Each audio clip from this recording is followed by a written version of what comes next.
All right, welcome everyone. It's great to be with you all this afternoon.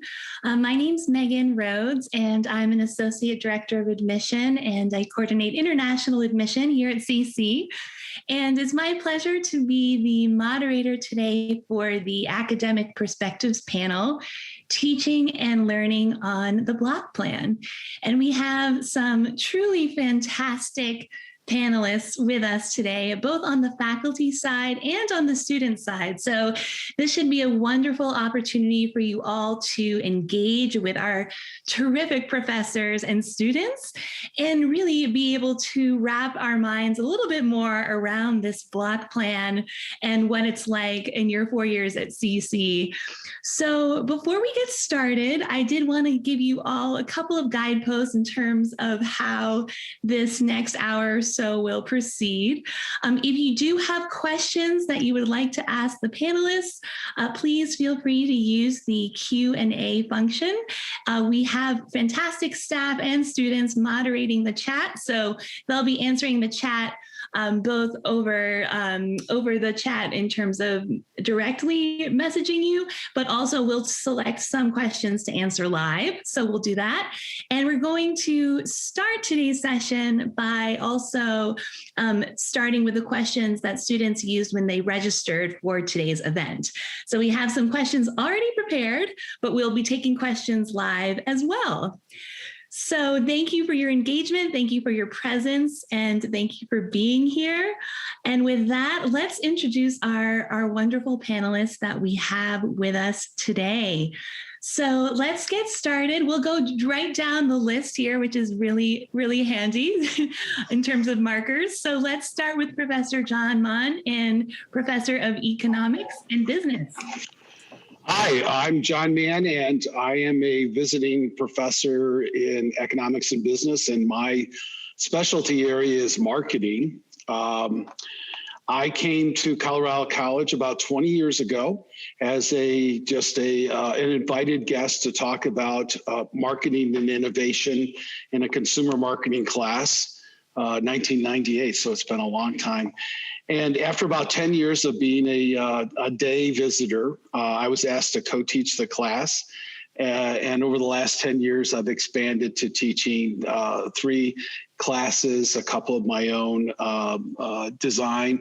And then this past year, I was brought on full time as a visiting professor teaching marketing, business leadership, things like that. So my background is actually in business. And one of the things that the college recognizes about business is that we need a strong theoretical background in business for sure, but bringing in perspective from the real world and being able to involve our students in that kind of immerse them and let them run in that space as well is very important. So I'm honored to be one of the people that's been brought in to do that.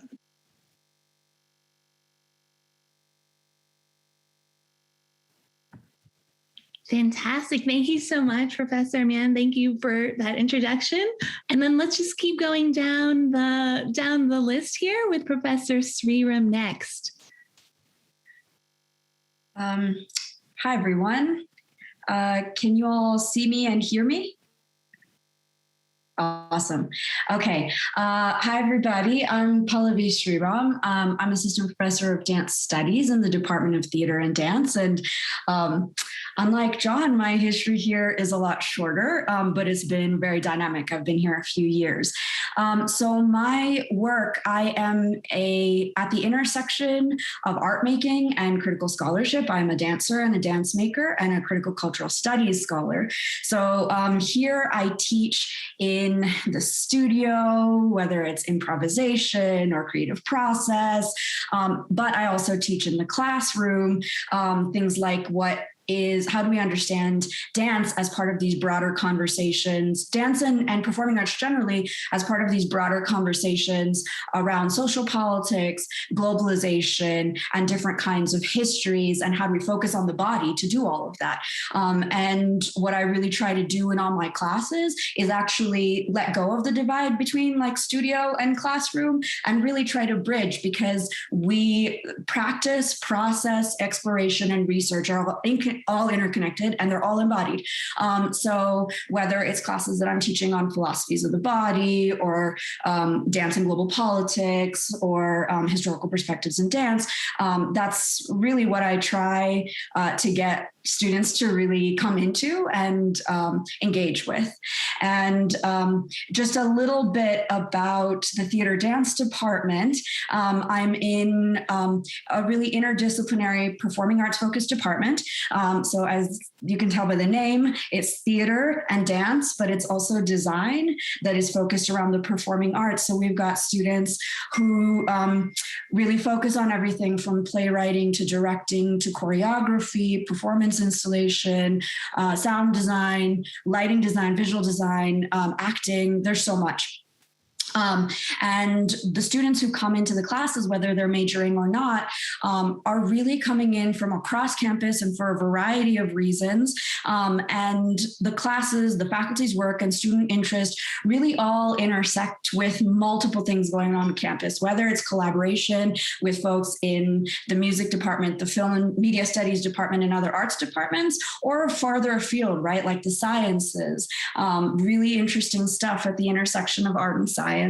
Or feminist and gender studies, race, ethnicity, migration studies, area studies, English, philosophy, right? So really thinking about the arts in the liberal arts context means thinking about how the arts really speak to like these broader questions that we're trying to get into. And so what I really like to tell students is like, what do you want to do in the world? How do you want to serve out in the world, right? And so how do these things like the arts, dance, music, theater, whatever they are, sort of help serve that? And one of the exciting projects I'm working on right now is on magic realism, time travel, and post-colonialism. Like, how do we understand the global South from these different perspectives? And it's going to be a creative project. It's a dance focused dance theater work.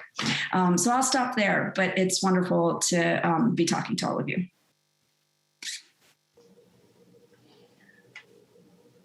Thank you so much, Professor Sriram. I wish I could take your class. That sounds very interesting. Let's turn it over to Professor Stephen Hayward for his introduction. Hi, I'm Professor Hayward. I am a professor in the English department.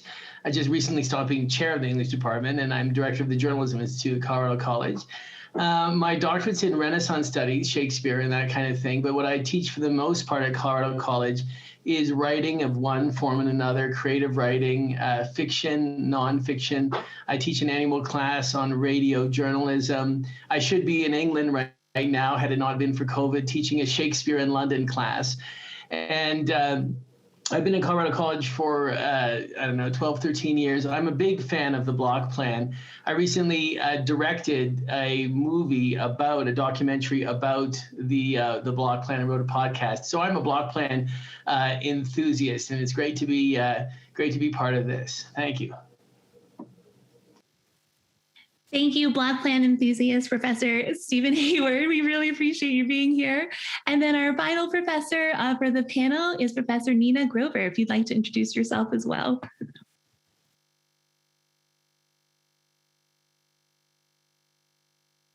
Sorry, I was talking muted.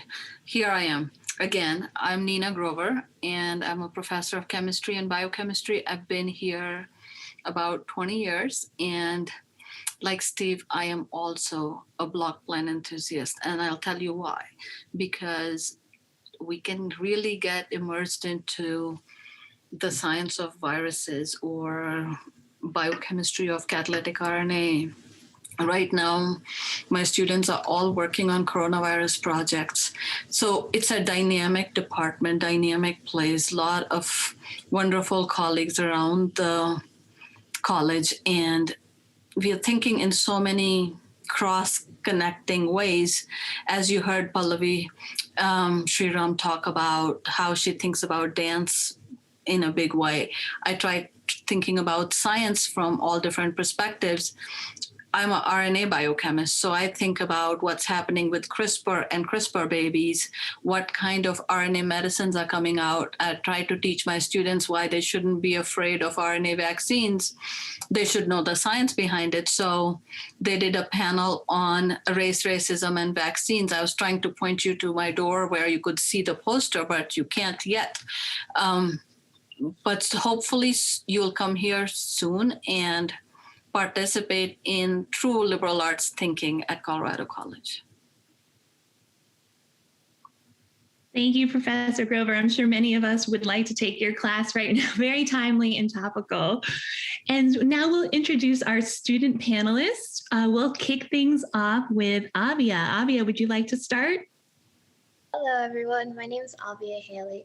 I'm a senior here at CC. I'm actually majoring in feminist and gender studies with a minor in education. I'm originally from New York. That's kind of like my hometown. A couple things I'm involved in on campus. I'm an admissions fellow through the Office of Admissions, and I'm also a Bridge Scholars mentor. And now I will pass the mic to Will. Hi, everyone. My name is Will. I use they and he pronouns. I'm a double major in sociology and theater, and I work in I'm one of the ambassadors at the Office of Admissions, and I also am the promotions and design intern in the Office of Performing Arts. And I will pass it to Georgia.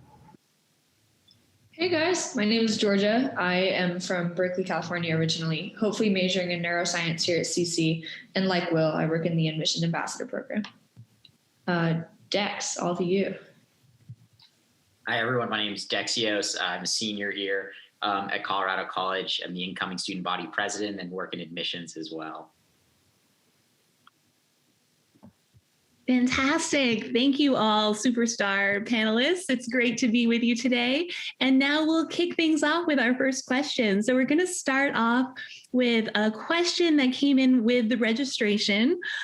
What attracts faculty and staff to work at Colorado College? In addition to the block plan, what is something that differentiates your school from other liberal arts colleges? So I think since it looks like this may be initially geared towards the faculty perspective, so we can start with the professors, but then we can end with the students and see if they have any thoughts they'd like to share as well. So I'll start by saying that the reason I like Colorado College is that the students come with a mindset of working together, working hard. They can work and think from multiple perspectives and immerse themselves into that thinking mindset, whatever it is, whether it's Steve's class or Pallavi's or John's or mine. We can spend all our time thinking about a particular topic from multiple dimensions. When I'm teaching gender and science, I'm not just teaching science, I'm teaching the feminist theory. I'm teaching about how you should be an advocate, how you should be present, along with teaching you about science of sex, sexuality, gender, all kind of other things, because those thoughts don't stay separated at a liberal arts college. And at CC, because we are so immersive, we get a particular student body. That's what differentiates CC in my mind, that we come for this immersive learning experience. I'd like to build on that if I can. My undergraduate was in chemical engineering. Why I'm teaching marketing at a liberal arts school is a little bit of a long story. But I was in a program that was very, very different from the liberal arts. And I found myself getting into engineering and then realizing that wasn't where I needed to be. I wish that I'd had a program where I could explore.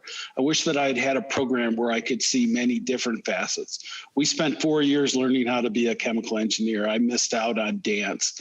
I missed out on philosophy. I missed out on all those things. And I wonder today, who and what I might be doing if I'd had a liberal arts experience. So for me, it's very refreshing to be here. And when young people talk to me about going to Colorado college, I try to ask them where and who they are in life, and I don't recommend it to everybody, but the people I really recommend it to are if you're really bright, if you like to work hard, if you like to work with other people, and you have no idea about what you want to do with your life, you just want to do something amazing, then this is the place where you ought to be, because you get to explore all that and come away with a, not just having explored, but having found yourself and found a way to make your mark in the world.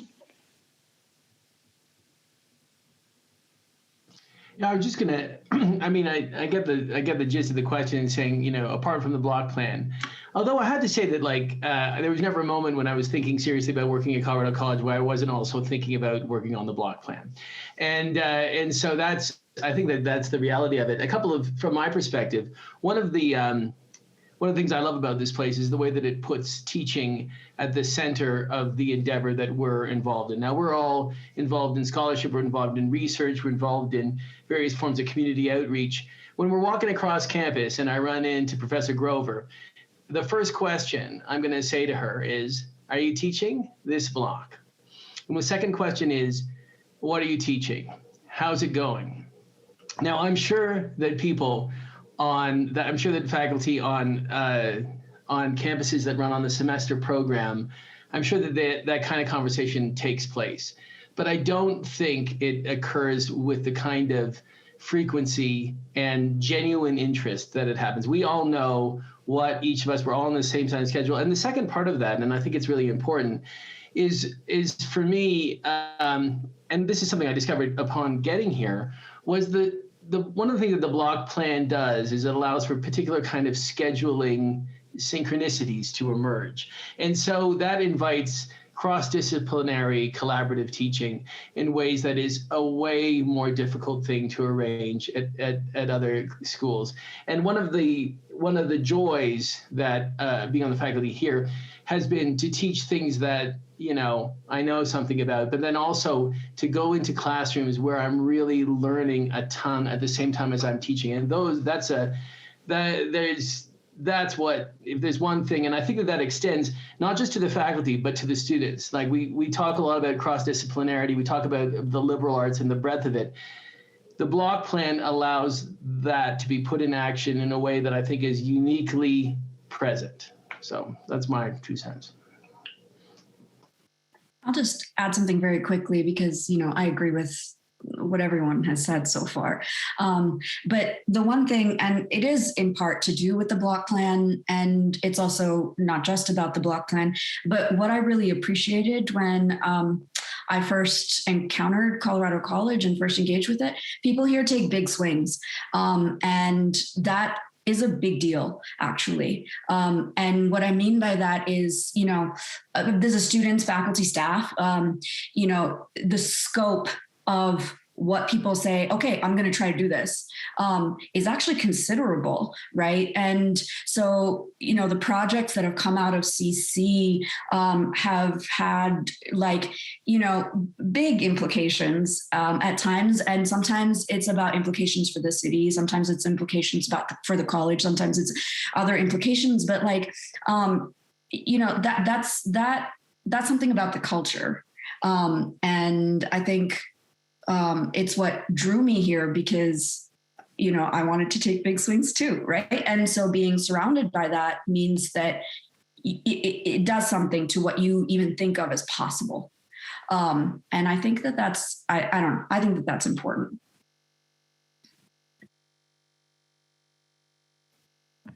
Very well said. I like that big swings comment and insight. I think that's a really good encapsulation.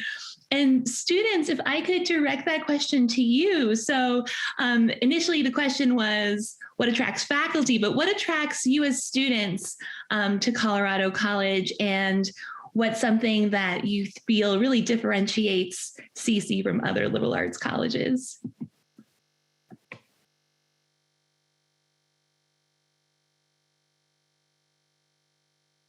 I can go first. I think one of the biggest things that helped differentiate CC to me than other schools that I visited as a senior was definitely the sense of community. Visiting here, there was much more of like a welcoming, kind of sunny, warm kind of vibe going on, which was super nice. And it not only continued when, people are trying to get me to the school, but it also continues while they're here.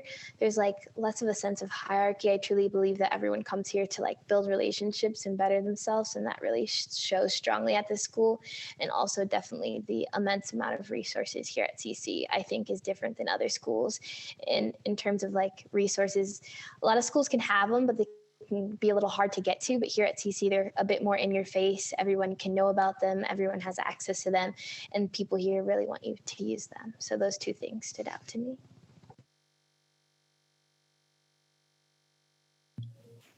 Yeah, I think I can also speak to that. First off, everything that's been said is entirely true. But earlier we had, I think it was John who was talking about how his life would be different if he hadn't entered this environment, or if he hadn't been studying engineering for all those 4 years. I hope to one day become an engineer, but I chose to go to CC because I know that here I won't just learn how to do one thing. I learned how to learn, and I learned how to approach a topic from many different perspectives. And I think then I can use that really, really well and applicably into an engineering, perhaps, degree as something that I pursue in graduate school, for example, without needing to like waste or not be able to experience the philosophy classes and the other classes that I think were missed in a engineering undergrad.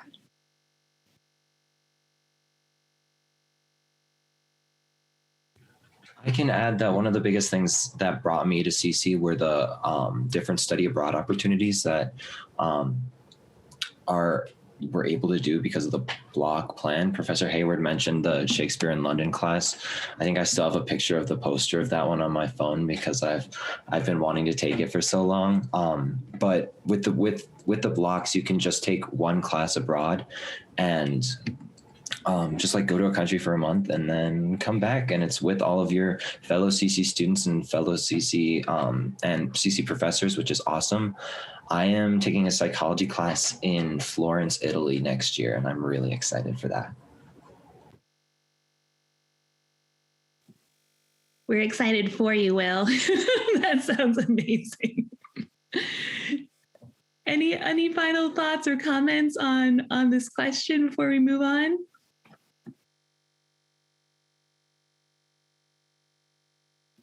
All right, I'm going to move on to the next question, and I really like this one because I think this is a really great.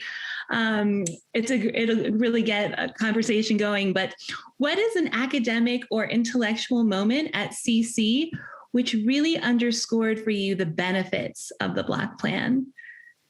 So I'll open it up to professors, students alike. An academic or intellectual moment at CC which really underscored for you the benefits of the block plan.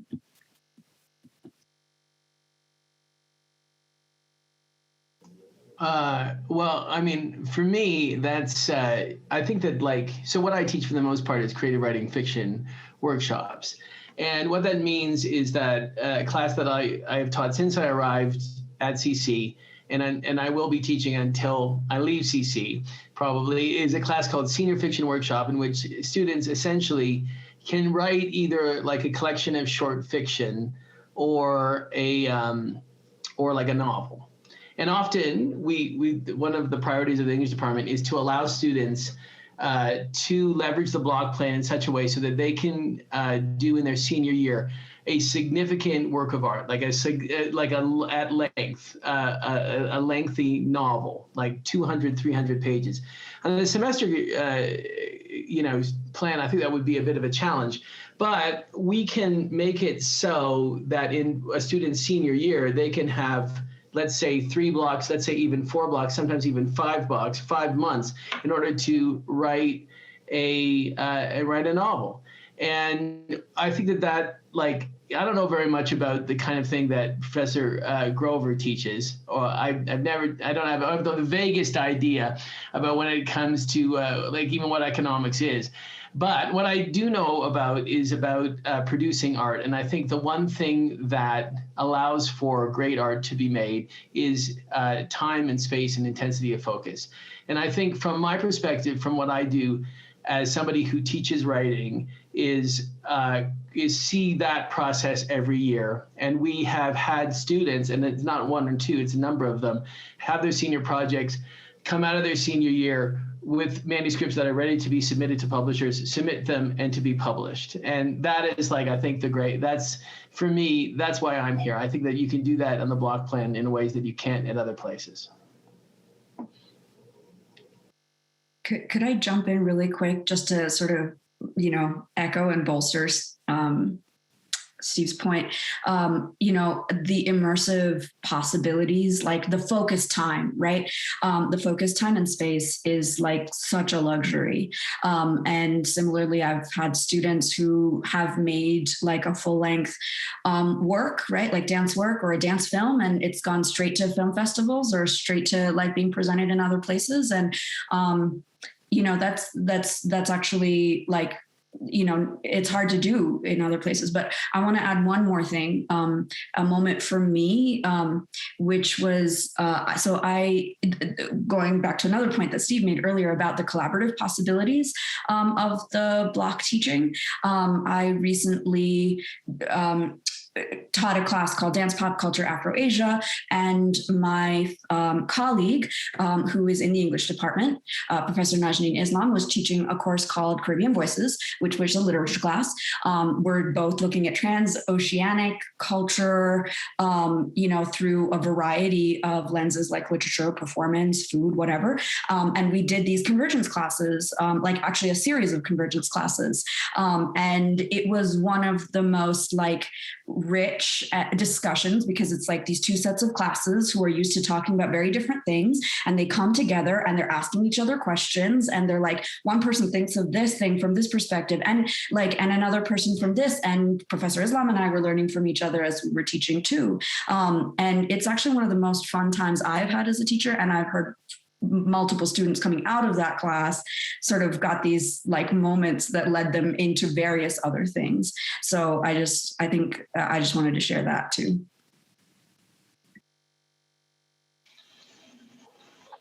I'd like to share a class that I enjoy. So we're looking for a capstone class to allow students to pull together all their economic and business knowledge and theory and put it into practice and actually start up a company's brand and sell a product, shut it down, analyze what they did. So a real business case. And so what I've been doing is bringing students to, we went to Nicaragua until it got a little dicey, and now we go to Guatemala. It's a little safer, and we'll go back after COVID is over. But we spend some time learning about the culture where we're headed. And then we go to a remote area where coffee is grown. And we live in the village. We live with the people who grow the coffee, learn their story so that the students can come back and tell the story in marketing, tell the story of the coffee, tell the story of the culture, and market the coffee then online. They sell about 300 pounds of coffee in 5 days, and it's a whirlwind to do that on the online. And then we go and analyze it and say, what went on, from a business standpoint. But the really cool thing about this class isn't the business aspect. I mean, that's great. It's great to get some experience. You can do that other places. But in the block program, we can take a week and go with the class, and they can learn the story of the people. They can get rid of any kind of "we're here from America to help you out" kind of baggage that they bring, and they just leave that at the dock at the lake where we stay, and they learn the people, and they learn how how did their gender studies relate to this? What is it like to, to live in a real patriarchy? What's it like for environmental sustainability and climate change to be a real present thing to the one commodity that you can make money on in there? And how do you all those other intersections with what goes on campus? And the common comment about this is, when I go back, is two things. One is it's tied it so much together of, what they've experienced. And the other is, they came down to, they thought more to teach people in the indigenous Mayans in Guatemala, for instance. They saying, "Oh, look how much," and never been third grade. And it brings people together. We learn that, there is no us and them, there's only we. And to have students walk away with that in their heart is, wow, what an honor to be able to facilitate something like that.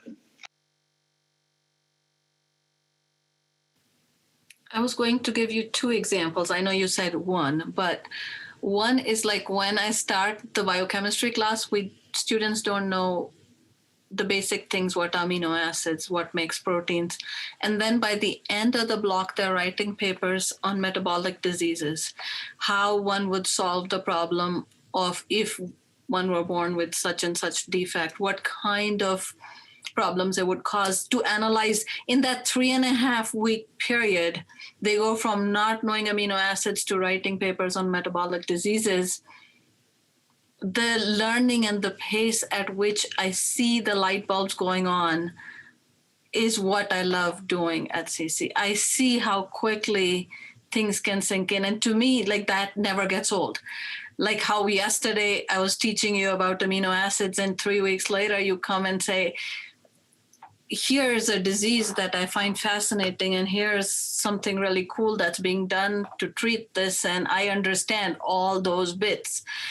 To go in that short time to be able to process that much information because you have the time and energy, and then to go the next step in, like, how would I think about treating these diseases because I have begun to understand these are complex processes, is all possible because of lack of distractions from 100 different things going on, whether it's creative writing, dance, going to Guatemala. For what I find gives me joy is seeing students bring their creativity into, some semblance of what they want to see it do in a block, whether it's about mRNA vaccines. When they did the panel for race racism vaccines, they didn't know what coronavirus was beyond the news.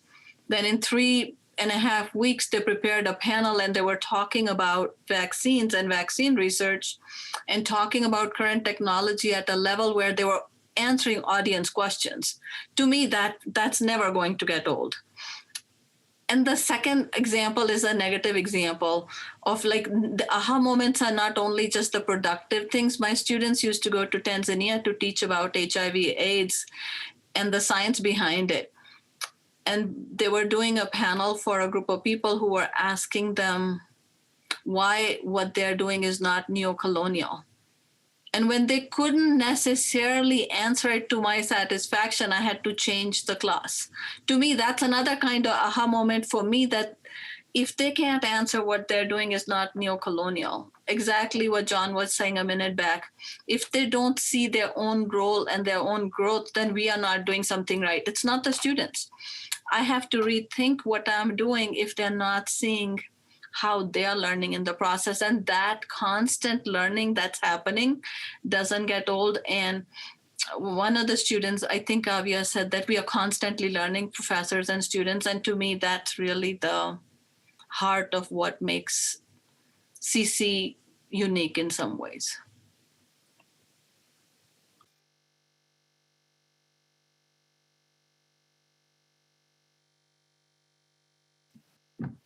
Very nicely said. Very well. I think all of these robust answers really helped percolate a lot of great questions as well in the live Q&A. So I'm going to hop over there for a little bit and let's ask some of these questions that have just been coming in from students.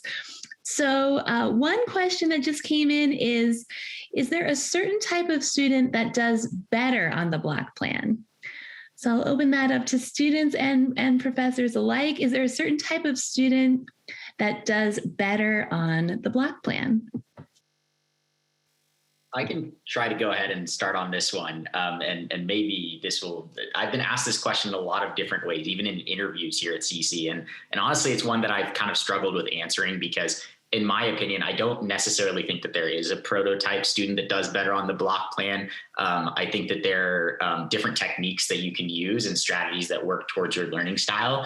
And like, I'll just try to talk about it grounded in my own experience and say that I'm someone who likes to dive really deep into particular topics one at a time. And it kind of gets a little crowded in my head if I've got a lot of other subjects going on there. So having that one thing to focus on is something that I really enjoy and like. And that's something that I think to some extent that you're going to have to either find a way to be able to do that in the block plan is just because, if you're only focusing on that one subject, you're going to have to find a way to dive deep into that subject one at a time. So I think that's a pretty common characteristic of students on the block plan. But then there are other difficulties based off of like, I'm someone who tends to struggle with sometimes like procrastinating and putting things off. And I'm not that great at planning ahead sometimes. So that means that the block plan can kind of occur on a pretty rapid level for me. But then also knowing, like taking care of your mental health on the block plan is another important aspect of that. So for me, I need to take if I'm taking a lot of economics courses in one year, I need to kind of space them out pretty decently. But then I also run into problems with retention. So I have to maybe take 2 economics classes together and then space it out with another completely different area or subject as well too. But on the flip end of that, I know students who that would really stress them out to kind of jump from, going to their major department and then jumping to something completely different. So I think it's about, finding your academic style and the way that you learn. But I think, that curiosity, that desire to kind of go deeper into a subject, whatever that subject may be, I think is a pretty strong commonality between students here at CC that kind of helps you thrive within the block plan.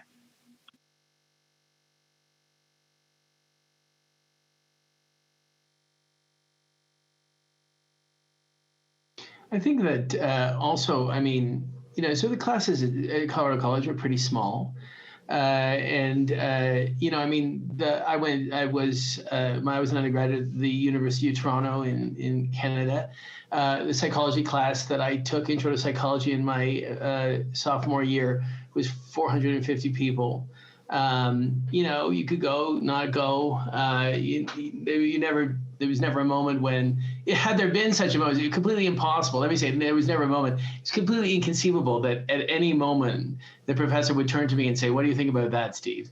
That was an actual logical impossibility. And so, if that's your idea of school, is big classes and a certain amount of, and that's cool, that's if that's what you, the truth of Colorado College is that it is small classes.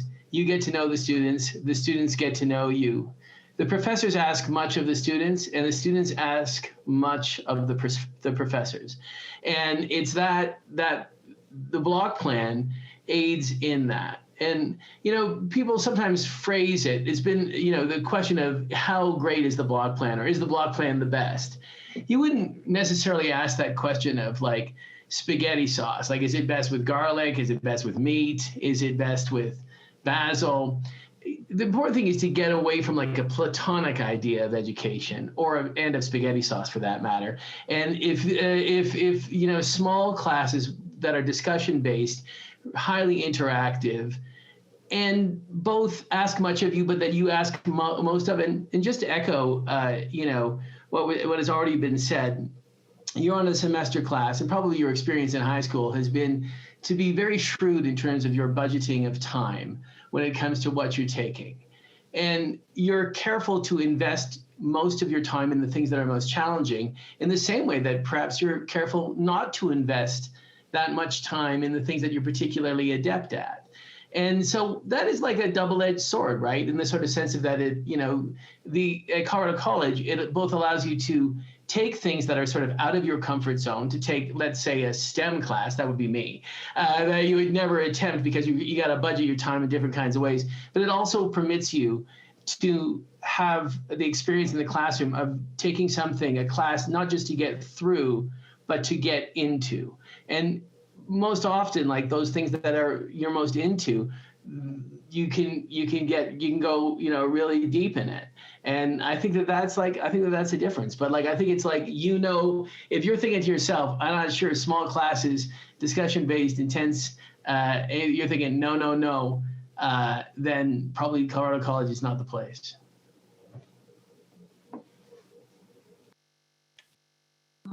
I'll add one small thing.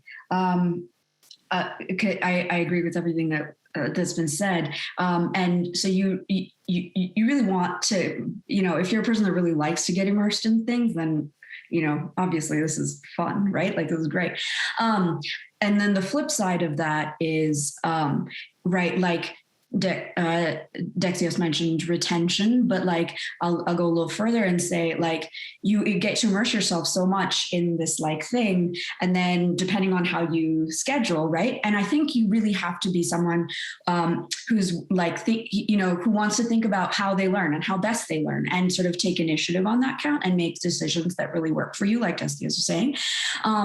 But if you're jumping, then sometimes it's easy to lose a thread, right? If you want to go deeper into something or develop something. And so in my experience, the students that get the most out of that are students that also take it on themselves to follow the threads, right? To create the connections and create series for themselves so that they can go, and whether it's for their major or not, right? Because that's the major is one thing. But so finding that way of continuing through, and I've seen students do it in different ways, but I feel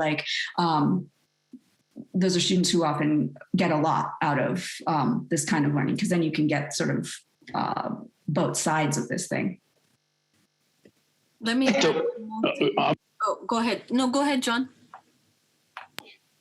Oh, thank you. Very kind. I'm going to flip the question. I'm going to say, instead of what kind of student is, adapted well to the block program, I'm going to say, what does the block program do to anybody? What do you come out as? And that may inspire you to get out of your comfort zone. The students that come out of the block program, I worked in the Career Center for a little bit, and wow, they're able to talk about project management. They're able to talk about self-agency, sticking up for themselves and learning how to plow through things, to find their own way, to chart their own path, to not find a hole and try to fit into it, but to get out there and say, hey, here's me, and I'm going to make my own space in the world. If you want to get out of the rut of following what other people think you should do, and a tried and true, a very specific plan, this is the place to do that, because it's up to you, and your results are highly related to your ability to guide your own ship. And I think that's a great challenge. Even if that isn't your vibe right now, wow, what a great thing to help you in the real world. And a lot of times people think that there is a kind of student who will do well in block plan or not. And I would say it's something to think about if, as Steve was saying, if you don't like being, you're shy and you don't want that much attention, or you want more processing time, your own personalities matter, because you'll do learning wherever you go. It is up to you to learn or not learn. And it isn't really about the block plan that makes us learn. It's our wanting to learn that makes us learn. It's finding where we can do things. And people often say, and I just wanted to say, don't worry if you forget things. People worry about forgetting things, because I just if I didn't know you, I met you, I'll forget your name, right? That's because I just met you. And so content that you're just meeting is bound to be forgotten it'll come back sooner when you've seen it a few times. So I would not worry about forgetting, because next time learning it is quicker, it comes back quicker, and it happens on block plan and semester plan and everywhere. So try not worrying about that comparison too much, because what you want to think about is, do I just want to do chemical engineering, or do I want to learn? And at different times in life, we are different people. So give yourself that break and say, at this moment, this is what I want to be. And whatever it is you want to be would be okay.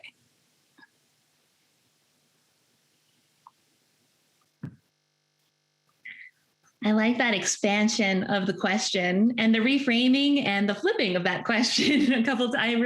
I think that was really well done. Our next question that we have is about the environment of Colorado. Natural, urban, and rural, how is it used to improve the education at Colorado College? So again, how is the environment of Colorado, natural, urban, and rural, used to improve the education at Colorado College? Well, I can give you an example. In the education department, they're thinking about how the curriculum should be tailored differently for urban versus rural students, and especially for access and whether they have access to libraries, whether they have access to different resources at different points. So I think it depends on who. You probably were expecting me to answer based on the environmental studies program, but the answers depend on who's thinking about the problem. Many, many different ways. We have the buildings that are environmentally neutral. We talk about how we are using geothermal power. We have interactions with the Tree Institute at Catamount. Those are obvious ways, but there are other non-obvious ways. For example, in my lab, when students make buffers, doesn't matter if those words make any sense or not. We try not using toxic chemicals in it because we want to not create waste that will harm the fishes downstream. So because we are only working on a project for a week in a lab, we can decide that it's okay to take those risks. Colorado is relatively thin air. So I think that thought process and mentality of thinking about the environment is part of what we do. So I would say different people would answer it in many different ways.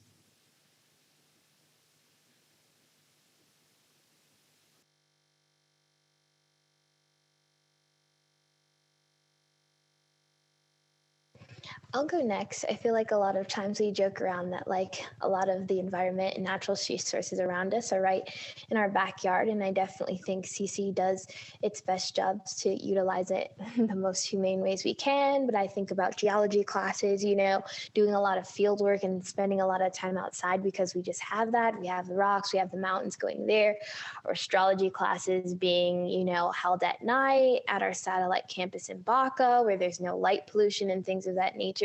So truly using our natural resources and adding it to say something maybe you wouldn't get if you were at a more like inner city college, where since we have kind of like this natural vast environment to use, we do that with outdoor education. I mean, we have snow ecology classes where you spend time just snowshoeing in the mountains. So we definitely do our best to incorporate it and give students those experiences that you might not get somewhere else because we do have such a great location. And that, of course, definitely extends into the environmental studies program. Like all the field trips can either be outside or things, you know, pertaining to that realm. But probably as much as possible and as often as possible, I feel like a lot of CC courses, and even in English classes, I've taken a poetry and gardens course where every day we went to a different garden and we were just outside and we were reading poetry. So like in many facets, silos, and disciplines, we use it.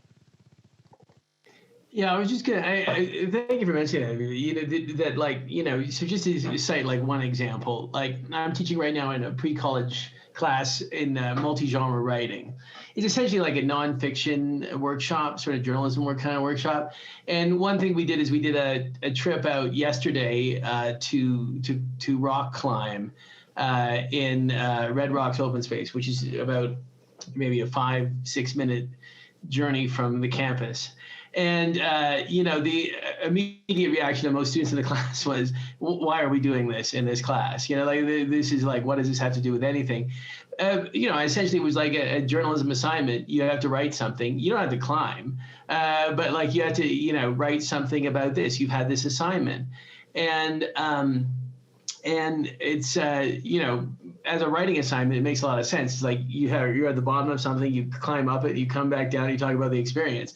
And the writing it produces is always, that's one example. But just to sort of say that, like, in the sorts of assessments that have been done about the efficacy of the block plan, a lot of it hinges on the involvement of students with the class and with the general experience with the faculty member. And there was a study done about 3 or 4 years ago by the Mellon Foundation, which found out that among the things that Colorado College does to increase that kind of engagement is they leave the classroom in some kind of way. They go during a block to go and do something.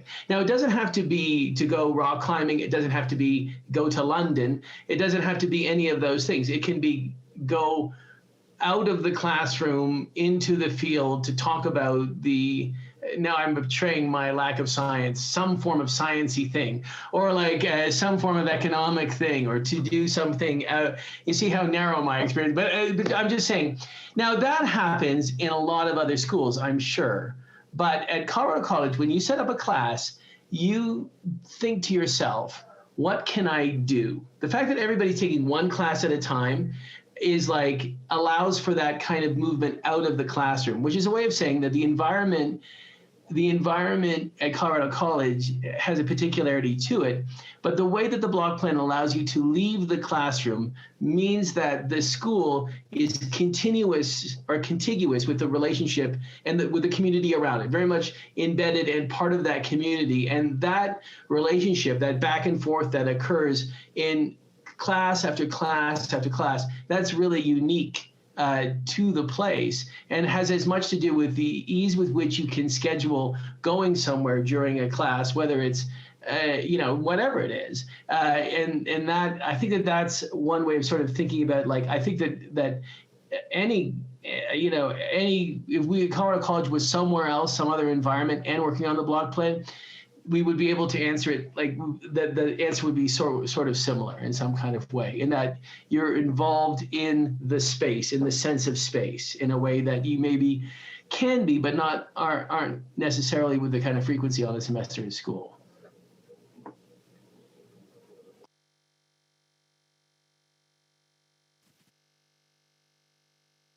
I'll just add really quickly in the sort of, I love what Steve did in reframing that question a little bit, right? Like, it's like, what is the conversation between the education and the environment, and like sense of space, sense of place, sense of history, sense of community, like how are all of those things in conversation? How does what you do in class sort of speak back, and then what is happening in this world in Colorado and in Colorado Springs speaking back? And I think there are so many examples of that.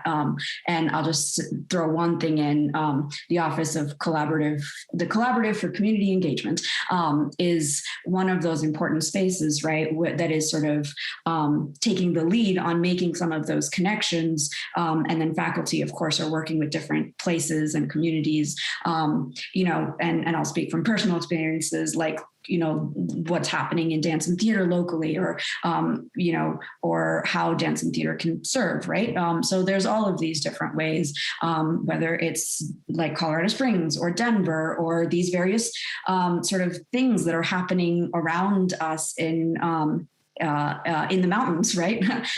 So it's there's sort of various layers to that. It's so true. I think that's what's really great about CC is we do have the distinctiveness of the block plan, the distinctiveness of our location.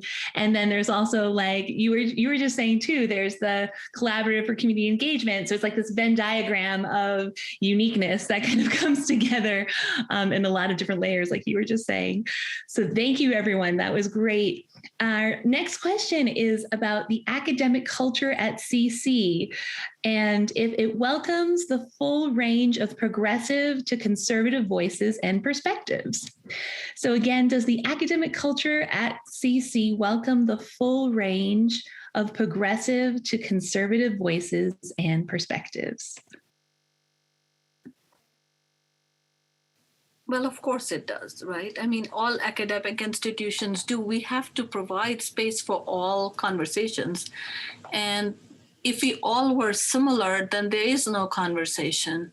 So ideally, we want people to bring different perspectives, different experiences in life, so we can have the conversation. The key is respectful conversation. So it's our own comfort level and our own insecurities that make it seem like sometimes whether we are having a good conversation or not, whether it's at home or in a classroom, a good classroom, of course, provides space for all this, because without it, we are not in a place where we want to read books and tell you what's in the book. We want you to be the book writers, right? So right now I'm writing a book that is essays were written by students. And of course it's RNA, so it isn't really their perspectives, but their take on it is still individual. And so when I teach gender and science, the students stopped me and asked me why certain topics weren't in the book. So we looked up those topics and included in the book. One of the beauties of small class sizes, you can help direct the direction of the course if you do it correctly and respectfully. So I think I don't see any good class, whether CC or anywhere else, keeping those conversations out, because they enrich us. They broaden our perspective. They make us think. So I think it makes perfect sense to me to say yes, regardless of whether I've sat in any of the classes where people actually have these deep conversations. I think, are they structured in a way you feel comfortable is the question you want to ask in a given class, and then give teachers feedback in why you think your voice is being heard or not heard. I'm going to be bold here and actually disagree. I don't think that we do, especially in the current political climate. If you're going to come into CC and you're going to be disrespectful and you're going to be rude and you're not going to treat other people with respect and you're going to discriminate against groups of people, this is the wrong school for you, because you will be called out for it. So if that's what that question is addressing, yeah, this isn't the right school for you. Yeah, and I completely agree with Will on that. And I just wanted to also potentially provide, like, I think sometimes it can be limiting to say, like, from a progressive to like a conservative, spectrum in that scale. So just like noting that, like, as Will kind of pointed out there, like, discrimination and hate is not going to be tolerated. And so it's about creating safety, and then also addressing that, like, a lot of political thought and a lot of political thinking is tied to discrimination and hate. So, if those things are happening in the classroom environment, I think, we're kind of making a push here at CC to disentangle those, and understanding that those are not like just an open perspective on things as well too. So I think just definitely considering that, I think there are a lot of professors here who are going to be open and honest with you about what they maybe not directly think about politics, but about their views on, political, like the political climate that we're in today. And so just knowing that it's a space that a lot of professors will be open about how they view that perspective. But yeah, just wanted to acknowledge that sometimes it can be limiting to say just the spectrum of like conservative to liberal in that sense too, because I think there are a lot of ideas and perspectives that really, really do not get captured or encapsulated in that.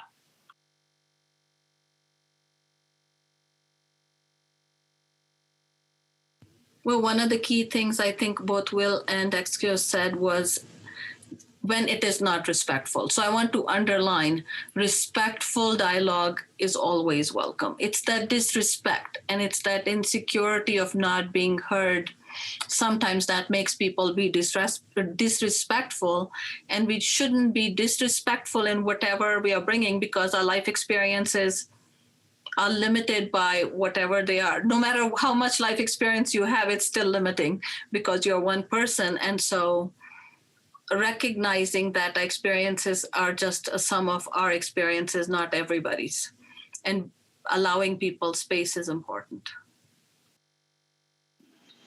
We've had a lot of difficult discussions in marketing because of the political climate. And I mean, that's one of the most obvious examples of marketing that people see. I mean, you can't get away from that.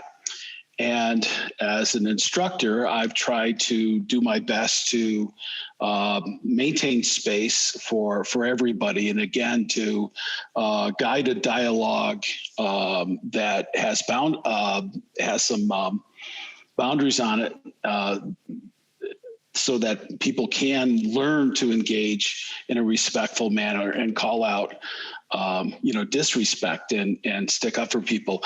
I have never felt like I've walked away from one of those where everybody feels 100% accommodated, 100% heard, 100% respected.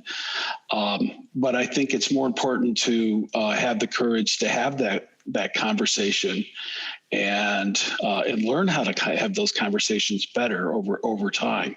But I think it would be false to say, no, everybody gets to say everything and it's all unicorns and rainbows when it comes to that sort of thing. But it is a part of the learning process. And we're better to learn than in college how to learn how to have that dialogue. So we need to take on that challenge, and I think we can. We're all always do better. Respect. Part of the growth happen at this time for all of us.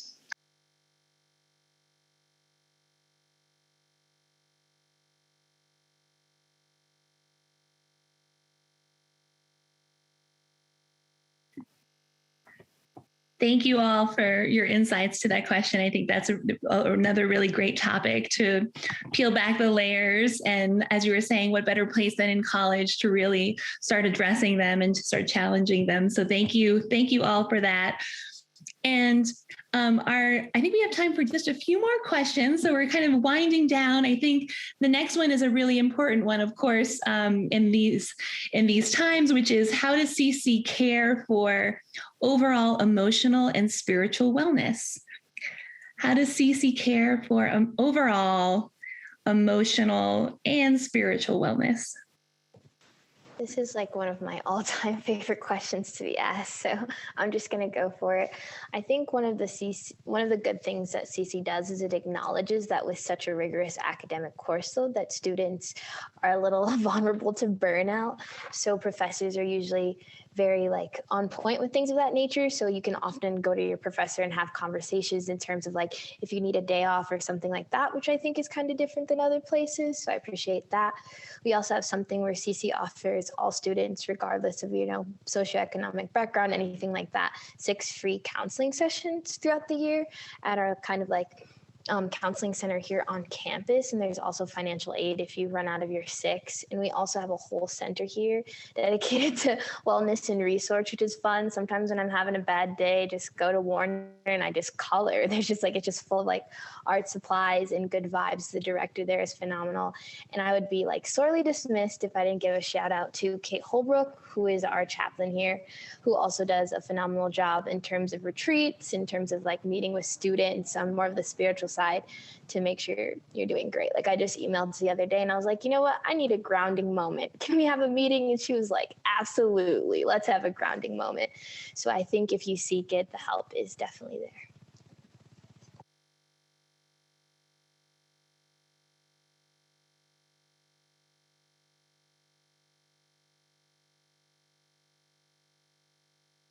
I also want to just kind of talk about my experience with professors at CC2, which I think really addresses this question. I have not once had a professor that is not open to discussing who doesn't care and who is not asking how I'm doing and how everyone else in the class is doing, and making sure that they all make sure. I can't speak today. I'm sorry, everyone.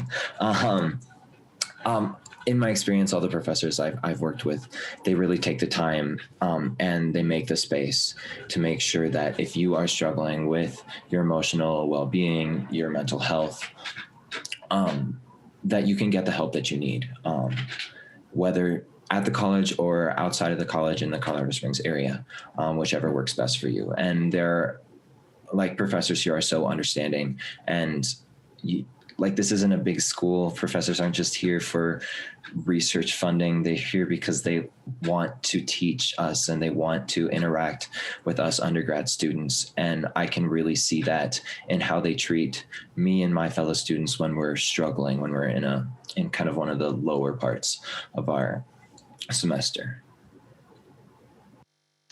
Yeah, I think thanks for that, Will. And I think that there are a lot of resources on campus for sure. And just to sort of think about it, often the question around stress and mental health and the block plan is framed in terms of the rigorousness of the schedule, right? The day to day. And I think that's true, that there's like a way in which part of the job of the faculty and the students together, the student life, is to think collaboratively about how to get that kind of healthy balance, or that make it as healthy a place. And that's the kind of thing that I think there's a lot of stress on faculty as well. In the study of the block plan, that's actually there's a whole body of literature around that. And that, when I was making my block plan documentary, I would ask people, when was the time when you missed a class on the block plan? Hardly anyone would say, and there's a good thing about that, and there's risks about that. And just to say, like, when you do that kind of equation about, it's a truth that, like, things happen during the course of one's undergraduate education of all kinds, that where it might be useful to take some time away, right? Maybe it's a week, maybe it's 2 weeks, maybe it's longer than that. Let's say that it is 2 weeks. If you're on a semester school, you're dropping the whole semester. You're out for that semester. It's very hard to take that kind of absence, 3 weeks, let's say, a month. Here, if now sometimes that maybe it's a family emergency that you have to leave campus. Maybe it's a health, maybe you're concussed. If you can step away for a month, let's say, which is a significant amount of time in the block plan, and you can come back and you can pick up in a really substantive way. Your whole year or half year isn't derailed. And so, like, that's as with everything with the block plan, yes, it's a demanding schedule. But on the other hand, that is like a perennial discussion that fans of the block plan or not have over and over again. But I think there's two sides of the coin, just to sort of think about it. I think that this is a space and a place that will allow people to take the time that they need to recover and to get healthy and to come back. Yeah, I just wanted to add an anecdote real quick to kind of go along with that, where last year CCSGA and student government was kind of involved in a discussion about taking mental health day for students with the faculty. And I think that what Professor Hayward just said kind of really captures what was in that discussion. Is we had the opportunity to talk with faculty and talk about the benefits and the drawbacks of, how we take care of our mental health here at CC. And it's a conversation that we're definitely continuing and pushing forward with. But even though we didn't get we were hoping for a campus-wide mental health day, even though we didn't get something like that, we still had professors making accommodations on their own, making changes to their classes, doing things that worked for them. So just kind of combining that sentiment that, there's definitely a lot of, like, the vast majority of faculty are very willing to be accommodating to that and understanding. So I think that just comes with the nature of being in those small classes and being so close with the students, is you kind of get that opportunity, I think, to see a little bit more closely how a student might be doing or how students are doing altogether. So I think it's the uniqueness that's created on the block plan, is it really, I think, exemplifies and kind of shows and highlights some of those struggles that we are definitely having as students at any college. I'll say also, speaking to that point, that given the challenges of this last year and a half, everyone out of necessity, faculty, students, staff, have been thinking, I think probably everyone has been thinking about how to make the teaching and working environment one of sustainability and care, like from the ground up, right? Because we've had to. And that is something that I hope and I think we will be continuing. Those lessons don't go away, right? And so that's something that we will be like, there's always work to do, and we're always thinking about it, but that's something that I'm hope that will carry forth and sort of grow. I hope as we go in. And I think part of it is just that people continue asking questions. I love the question and I'm glad that it was asked. And I think we should all continue to be asking it and continue to be working on it. And I think a lot of us are, because it's important, because we're people and we show up better to everything we're doing if we know how to take care of ourselves. Absolutely. And I appreciate you all answering that question so well. And, from Avia talking about Chaplain Kate Holbrook and getting grounding moments to professorial support to the structure of the schedule and having block breaks, 4.5 days in between each block to regenerate and have that restorative time however you see fit. So I agree. It's a great question for us to keep asking ourselves. And I think we're going to end on a question that has a one-word answer from this person who asked if you could describe the atmosphere of the school in one word, what would it be? So these are always challenging ones. The one word questions. I would give some leniency. People want to go branch into a couple words, but if you could describe the atmosphere of the school in one word, what would it be? And that will be our final question for the day. And I'll say engaged, and then I will say goodbye because I have another meeting. So, but I think CC is engaged in students and faculty and everybody.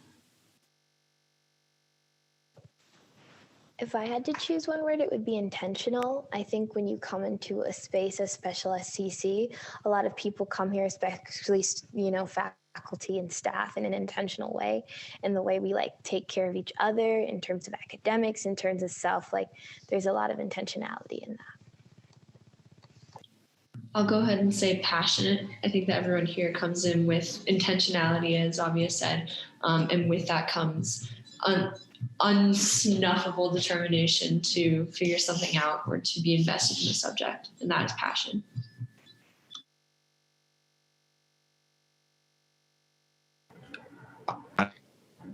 Sorry, I would go with unique. I've really never been at a place like this before. Colorado College is so different from other schools that I was touring when I was looking for schools in it. Everything about it is unique. The academics, the social life, the opportunities. It's awesome. I also have to go to another meeting, but I wanted to say my word would be either immersive or focus. In the pandemic, a lot of schools turned to the block plan because it offered them a way, particularly in the fall, of sort of easing into a pandemic fall when they didn't really know it was the go block at a time. And that was what they missed. What was the problem with that was that it missed that the block plan is about a very single, kind of a simple idea that you learn better and you teach better when you do one thing at a time. And I think that's to me at the core of the mission and of the experience of CC: focus and immersion.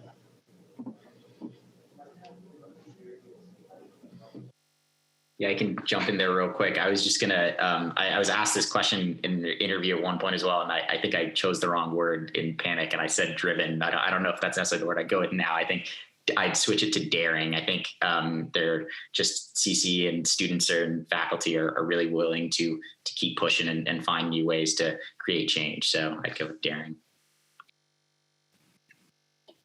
This is a hard question. One, I would raise up some of the others that have already said, what Avia said, intentional, what Dusty just said about driven. Daring, yes. And I would add collaborative. Yeah.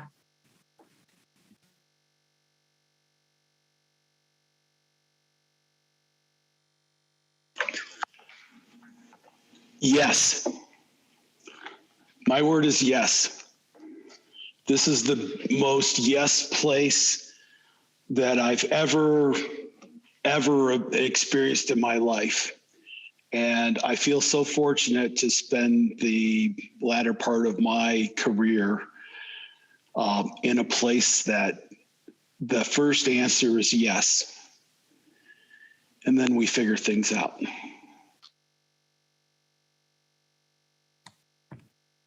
I love that as the final word. Everyone got to go, right? I didn't lose track of anybody.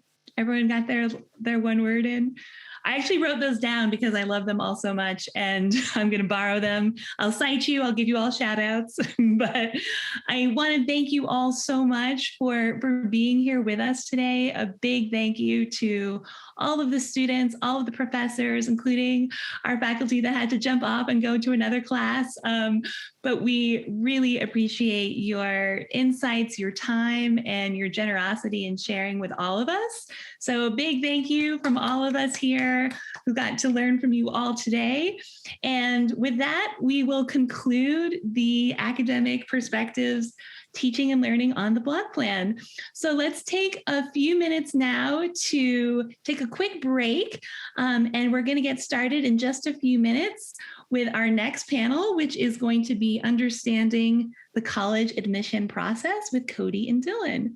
So thank you all very much again for being with us. Take a few minutes to have a break and join us. In just a few minutes, we'll get started with our next session on the college admission process.